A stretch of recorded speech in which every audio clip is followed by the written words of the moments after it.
Now, more children in Oxfordshire are getting help for mental health problems than at any other time in the last 2 years. BBC Radio Oxford's learned that more than 11,000 youngsters received treatment last year.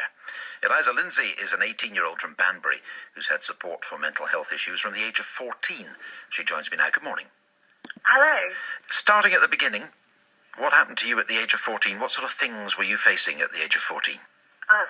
Well, I was about to sort of start the big GCSE important stage of my life, and I became quite depressed, and I was self-harming, and I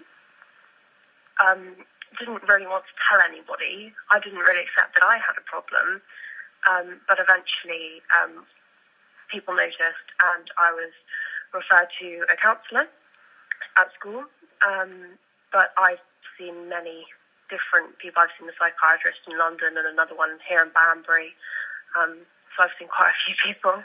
How hard was it to make that first step to start seeing the counsellor at school?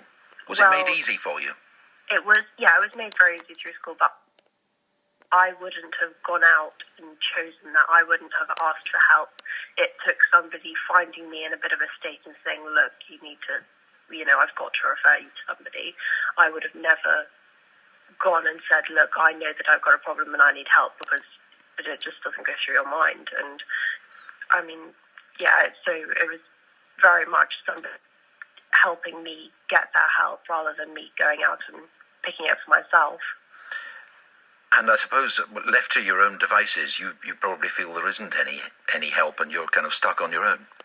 Absolutely. A lot of people don't realise the help is out there, and then suddenly they're struck with this thing that they'd never anticipated, and they don't know. And they might want to tell one of their friends, but then their friends might not know what to do either.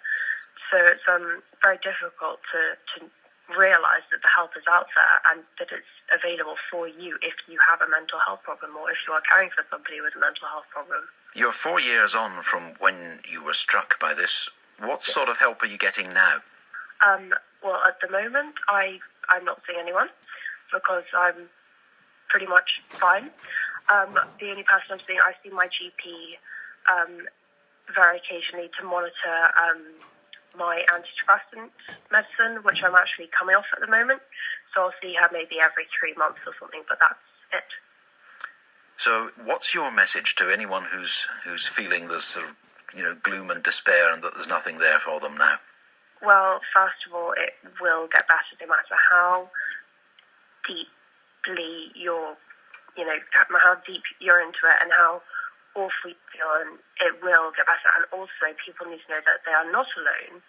1 in 4 people will go through a mental health problem in any given year.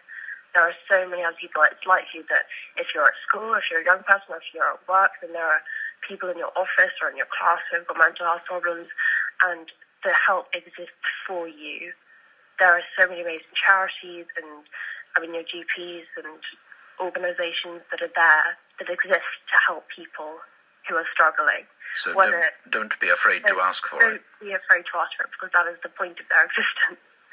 Thanks for joining this morning. Eliza Lindsay from Banbury, who was struck by depression and self-harming at the age of 14, but as you heard, has come out the other side of it pretty well by the sound of it. We're talking about this big increase in the number of young people getting help for mental health problems.